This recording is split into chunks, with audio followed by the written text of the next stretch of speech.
So, hello po mga Kalingap. Welcome back po to our channel. It's me, Kalingap Edo. At ngayon pong araw, andito po ulit tayo ngayon sa lugar nila, nila Nanay Marivic. Dahil sabi ko po nung nakaraang vlog, ay mas tututukan natin sila ngayon. Dahil sa sitwasyon ni Nanay, kasi kailangan niya ng moral support ngayon.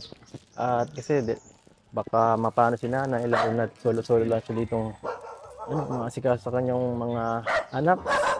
At mas kailangan niya ng alala kasi baka mag-breakdown si Nanay, baka hindi niya kayanin yung talagang hirap sa buhay. Alam nating matatag si Nanay pero ayan, suportahan na lang rin natin siya ngayon para mas para mas sigurado. So andito tayo ngayon sa bahay nila at andito sila sila mga anak niya. Si Jose, tama Jose. Tapos si si Ina. Oy, si Ayan po si Ika. Ika. Tama? Ika. Tumabi Si mama mo. Sarado po. Si Nasa tindahan po. Si sinong tao dito sa bahay? Kami lang po tatlo. Si mama mo. Titinda po. Saan? Naglabas ng daet. Ay naku, ano yan? So ayan po, nandito tayo sa bahay nila Nanay Marivic. At ito, wala tayong naabutan kasi nasa sila, nagtitinda pa daw, nagtitinda si mama mo.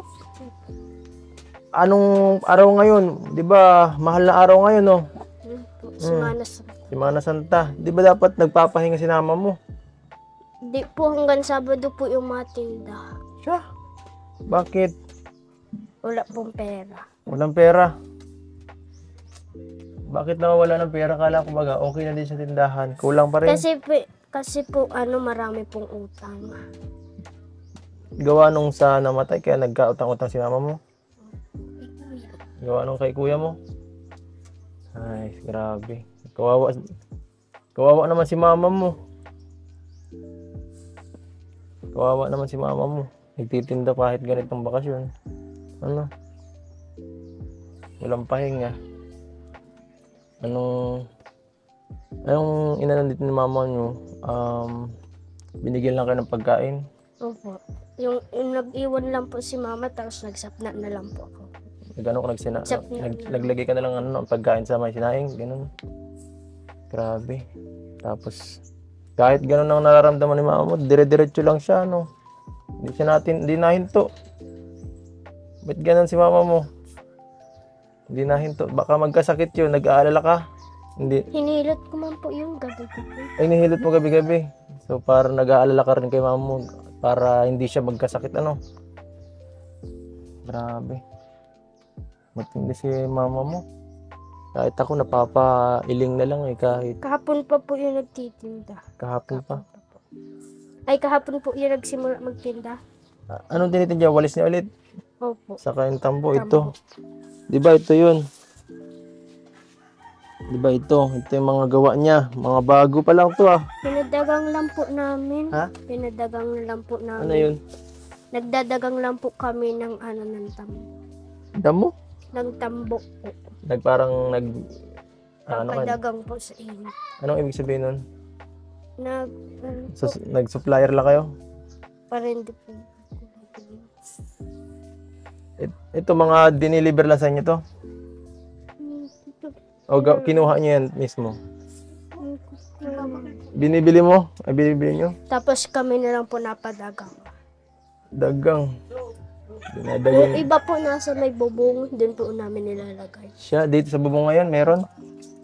Nakalagay ko lang po nga. Ikaw may gawa? Opo. Paano mo na ilalagay yan dyan? Nasakat po ako dyan. Naakit ka? Saan ang daan mo dyan? Doon po sa may likod. Doon po Umaakit ka sa bubong.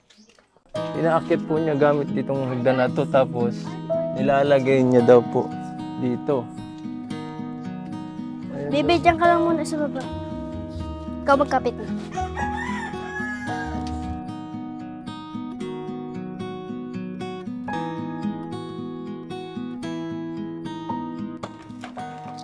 Ayan po, ganyan nag-aasikaso sila ng ano, ng tambo.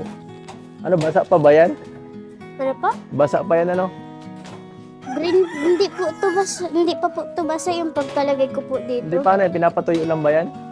Pinapatuyo po para po magiging kulay dilaw. Oo, kasi ano yan, di ba? Hindi yan maganda pagka ganyan ng ano, kulay green pa, ano? Paano yan pag umulan? Inuulan mo nga po talaga ito pero nadadagang din po. Pag maulan, hindi kayo kinukuha niyo ulit yan? Hindi na po. Hayaan lang. Hinahayaan niya na lang po namin. Ang klase.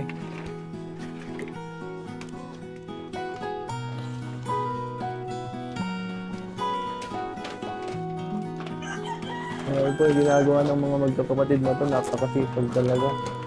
Napaka simpleng sa murang edad ay nararanasan agad nila itong ganito. Samantalang yung ibang bata ay talagang wala, nagyari na lang. Pero sila talagang kailangan nilang isa yung ganito para sa kanilang magulang, sa kanilang buong para sa kanilang pamilya. Nakakaawa po itong kanila po.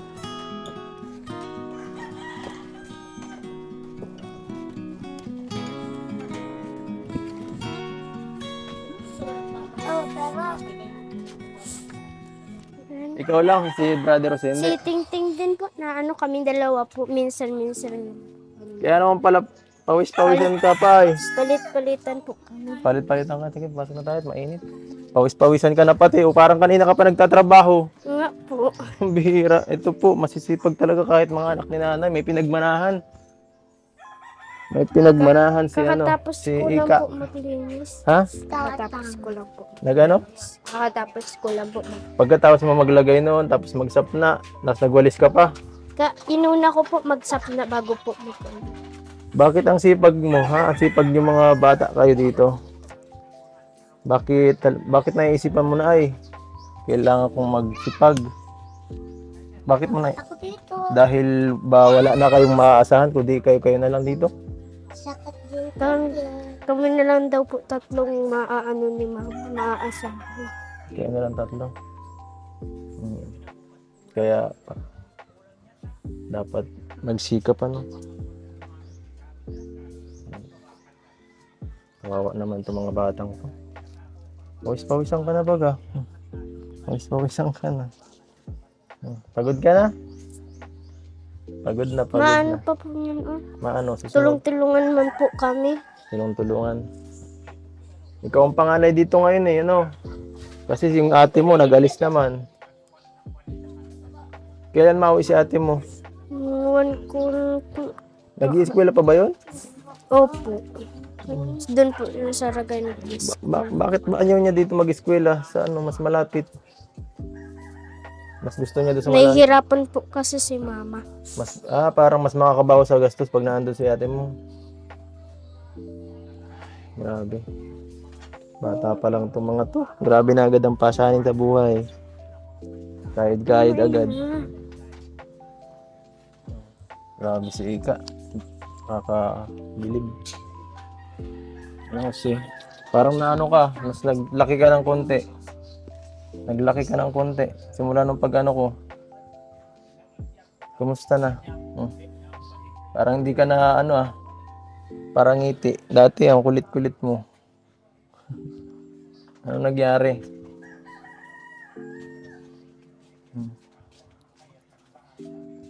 Tinutulungan niyo mo si mama niyo? Hinilit po ng si Ina po din po. Hinilit po din. Pati itong batang to. Kahit nagkagabi nga po, naghihihirelan po. Naghihirilot kayo. Ikaw nang dito, pinaka lalaki dito, pagka tanda mo, ikaw na siguradong magiging dito, parang pinakataga-suporta sa mga ate mo, saka sa nanay mo, ha? Grabe. Ako, iskola na. Ikaw, bawal na maging pasaway. Kawawa na si mama mo, ha? Bawal na, bawasan ng pagiging pasaway. Nakita nyo naman yung nakaraan, grabe ang iyak, kawawa naman. Hindi pa kayo kumakain? Ika? Nagkain na po kami. Nagkain na kayo? Ito, may dala ako dito. Ikaw, nagkain ka na? Paano to? May dala ako. Bitis mo. Alam niyo kung ano to? Jollibee. Chicken Joy. Sinong mahilig dito? Ikaw. Ika, may ano tayo, may chicken dyan saka may spaghetti oh. Diyan muna oh, para ano. Itabi mo na muna. Itabi mo na muna para mayroon kayong makain mamaya. Yan, dala natin. Kain. At naalala ko baka di na kayo nagkakain ay. Lalo na si Ika oh, nangingitim na at namamayat na. Ano Ika? Nakain naman po ako masyado. Marami lang daw po akong problema. Ikaw, kaya di ka nataba. Hindi po. Huwag ka maingay. Yan. Marami kang problema, bata ka pa. Ibang klase ka. Ayan, itabi mo muna yan. Ano, kasi anong klaseng problema ba yan? Baka makatulong si kuya. Ika. Pero kung naiisip po si kuya. Naiisip mo si kuya mo?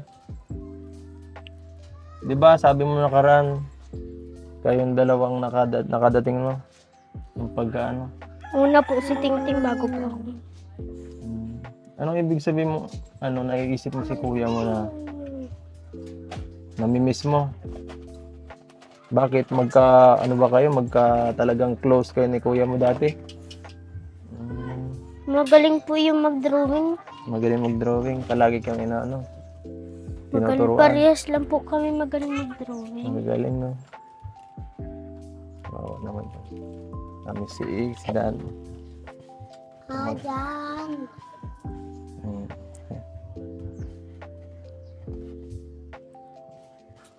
Kaya niya yan. Batang-bata pa lang si ano. Iba na agad ang ano. Mag-isip sa ibang mga bata. Kitang-kita natin yung talagang gibat sa ano nila. No? Sa mga mata at sa galaw nila. Na hindi nadanas nila, hindi biro. Ay, paano ko kaya ito? Hindi, wala naman si mama mo. Ay. Gusto kong hanapin si mama mo kaso di naman natin alam kung saan pupuntahan eh. Alam ko masipag yun kaya sigurado nililibot ng buong dahit.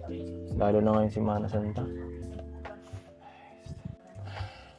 Pero po sa linggo po, pahinga na po yun si mama. Sa linggo pahinga.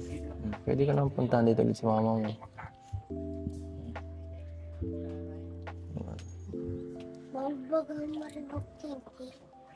Bawal na maribok. Alam ko na, babalik ako dito sa susunod ah. Pupuntahan ko si mama mo sa linggo. Wag ka mo siyang umalis. Mapasal po kami. Maano? Maano? Pero po, Maliligo kayo? 11 po. Ay di sige, parang Ganito. pahinga muna tayo, maligo ulit kita. Kagaya ng dati. Tandaan niyo yun? Para makapahinga naman si mama mo. Ay, sama mo yung mga kaibigan mo. Para naman maging masaya naman kayo dito. Ano? Hihira na lang kayo makapag-andita eh. Puro kayo trabaho. Sabihin nyo na lang kay mama nyo, nagpunta ako dito ha. Pagka ano, nabibigay ako. Yung mga batang to. Ano nang gagawin nyo ngayon pagkatapos ng ano mo? Ha? Ano po? Anong ginagawa mo dyan? Pahinga ka na? Talaga. May kanya-kanyang toka daw po sila. Dito sa kanilang tahanan. Ikaw, saan ka natulong ka sa paggagawa niyan? Ha? Marunong ka na Nagawa yan? po yan ng pang senyorita, yung Ay, pang ganito senyorita. po, yung ganito. Ay, marunong siya ng ganyan? Parehas lang po kami. Kayo, parehas. Pati din po. Pati itong bata. Iba na talagang imposibleng Ako, hindi pa ako marunong ng ganyan. Dati, ng ganyang edad ko, naglalaro lang ako palagi. Puro laro lang nasa isip ko. Kasi kayo, trabaho nasa isip nyo. No? Ang klase. So, ayan, sige. Iano ko na lang rin siguro sa inyo itong pera. Basta, ingatan nyo ha. Huwag nyo, ibibigay nyo to kay mama nyo ha. Ha? Ika. Kasi, bigyan nyo to kay mama nyo kasi kawawa naman si mama mo. Mama nyo, naku. Suro-suro na lang siya dito sa inyo. Pag siya na paano, naku, paano na kayo, ano. Kaya alagaan nyo si mama nyo. Dito ka daw, no? Ika, sa gitna ka lang. Sama-sama na lang kayo. Yan. Yan, ito, bibigay sa inyo ito kay galing sa G Group. Wala kasi si mama nyo, kaya sa inyo ko na lang bibigay siguro. At alam ko namang responsable kayo, lalo na sa si Ika. Medyo ano to, medyo matured mag-isip, no? At ikaw na lang maghawak nitong pera at ibigay mo agad kay mama mo. Tatawin ko rin naman po yan pagka nagpunta ulit ako dito. So, at ito, makakatulong to sa inyo, sa pamilya nyo. Ayan, 4,000. Anong masasabi mo, Ika? Maraming salamat po.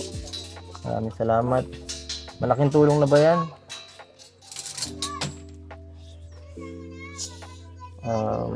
Sana makatulong sa pamilya mo, no? Lalo na kay mama mo. Dahil siya lagi nagbabudget ng lahat. Nag-aasikaso ng lahat. Yan, suportang yan. Malaking tulong na yan sa kanila. Ikaw, Jose, baka may gusto kong sabihin. Magpasalamat ka sa sabihin mo na lahat ng gusto mong sabihin sa mga para matulungan si mama mo. Kung gusto mong mabawasan yung hirap ni mama mo, magpasalamat ka sa Ting-Ting, ikaw na. Salamat po sa mga pagkain. Tapos po sa tutulong mo po. Tutulong po pati doon sa pera po. Maraming salamat. Saan? Maraming salamat po sa mga tulong na pinigay po sa amin. Salamat po dahil kami natulungan po lalo. At kami, 4 naman po kami dito sa bahay. Salamat din po dahil si mama mababawasan po yung mga utang niya po, yung mga bayarin. At din po si mama, kakapahinga rin po si mama. Po si mama din na po maghidap. Yan po. Kita natin. Talagang kahit ngayon, malungkot pa rin si Ika. Ayan. Salamat po sa mga sumusuporta sa G Group. Salamat po doon sa 5,000. Ayan. Natin. Itong tulong na to ay sana ay maging makabawas-bawas ang problema kay nanay. At kung gusto niyo po magpaabot ng tulong, please contact me po sa FB page or sa Messenger para mas masuportahan po natin yung pamilya nila, no? Nila Ika, nila Nanay Maribig. At God bless po sa inyo lahat. Please like, share, and subscribe. Paalam po.